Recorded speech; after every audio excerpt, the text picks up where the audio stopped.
ಚಿಕಿತ್ಸೆನ ಬೆಂಗಳೂರು ಬರೀ ವೈದ್ಯ ಆಸ್ಪತ್ರೆಗೆ ಅಲ್ಲಿ ನಾವು ಚೆಕ್ ಮಾಡಿ ನಮ್ಮನ್ನ ಕಳಿಸ್ಕೊಟ್ಟು ಅಂತ ಹೇಳಿದ್ರು. ಪ್ರಕಾಶ್ ಕೋಳಿವಾಡ್, ಧನ್ಯವಾದ.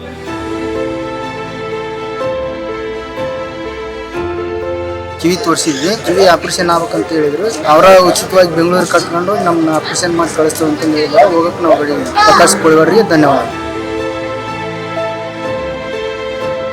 ಜನರಿಗೋಸ್ಕರ ಸಂಚಾರಿ ಆಸ್ಪತ್ರೆಯನ್ನು ಹಳ್ಳಿಯಲ್ಲಿ ಎಲ್ಲರಿಗೆ ಅನುಕೂಲ ಮಾಡಿಕೊಟ್ಟಿರ್ತಾರೆ. ಎಲ್ಲ ಜನರಿಗೆ ಭಾಳ ಸಂತೋಷವಾಗಿರ್ತಿದೆ. ಬಡವರ ಬಗ್ಗೆ ಎಲ್ಲ ಮನೆಗೆ ಬಂದು ಎಲ್ಲ ತೋರಿಸಿದ್ದು ಆರಾಮಾಗಿರ್ತಾರೆ. ಹೃದಯ ರೋಗವಿರಲಿ, ಕಣ್ಣಿನ ವಿಚಾರ ಇರಲಿ, ಅದೆಲ್ಲದಕ್ಕೂ ಪಾಪ ಈ ಕೋಳಿವಾಡ್ ಸಾಹೇಬರು ಮಾಡ್ತಕ್ಕಂಥ ಕೆಲಸ ಇದು ಜನರಿಗೆ. ಬೆಂಗಳೂರಾಗ ಅಲ್ಲೇನು ಔಷಧಿ, ಗುಳಿಗೆ, ಆಪರೇಷನ್ ಯಾವ ಥರದ್ದು ಖರ್ಚಲ್ಲ ಬಡವರಿಗೆ. ಒಳ್ಳೇದು. ಆಧಾರ್ ಕಾರ್ಡ್ ಹೊಂದಿರಬೇಕು, ಹಸಿರು ಕಾರ್ಡ್ ಹೊಂದಂತ ಫಲಾನುಭವಿಗಳಿಗೆ ಇನ್ನೂ ಅನೇಕ ಸವಲತ್ತುಗಳನ್ನು ಸಿಗೋಂಥ ವ್ಯವಸ್ಥೆ ಮಾಡಿದಾರ.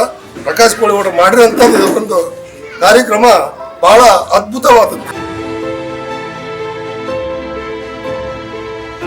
ಈ ನಮ್ಮ ರಾಣೆಬೆನ್ನೂರು ತಾಲೂಕಿನಲ್ಲಿ ಬಡ ಜನರಿಗೆ ಒಂದು ಆರೋಗ್ಯ ಹೆಲ್ತ್ ಕ್ಯಾಂಪನ್ನು ಮಾಡಿಕೊಡ್ತಕ್ಕಂಥದ್ದು ಅವರಿಗೆ ತಾಲೂಕಿನ ಪರವಾಗಿ ಅವರಿಗೆ ಕೋಟಿ ಕೋಟಿ ನಮಸ್ಕಾರ.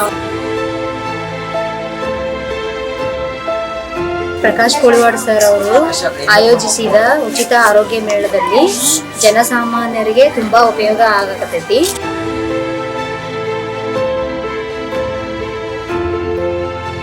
ಪ್ರಕಾಶ್ ಕೋಳಿವಾಡ್ರು ಇದು ಸತತ 13ನೇ ಒಂದು ಆರೋಗ್ಯ ಶಿಬಿರ. ನಾವು ಆರೋಗ್ಯ ಭಾಗ್ಯವನ್ನ ನಮ್ಮ ಮನೆ ಬಾಗಿಲಿಗೆ ತರ್ತಕ್ಕಂಥ ಪ್ರಯತ್ನವನ್ನು ಇವತ್ತು PKK ಇನಿಷಿಯೇಟಿವ್ಸ್ ಮತ್ತು ವೈದೇಹಿ ಆಸ್ಪತ್ರೆ ಸಹಯೋಗದಲ್ಲಿ ಮಾಡಿರ್ತಕ್ಕಂಥದ್ದು ನಾವು ಶ್ಲಾಘನೀಯ. ಜನರಿಗೆ ಮುಟ್ಟಿಸುವಲ್ಲಿ ಅವರೇನೋ ಪ್ರಯತ್ನ ಮಾಡಿದ್ದಾರೆ, ಆ ಪ್ರಯತ್ನ ಇವತ್ತು ಸಫಲ ಆಗಿದೆ.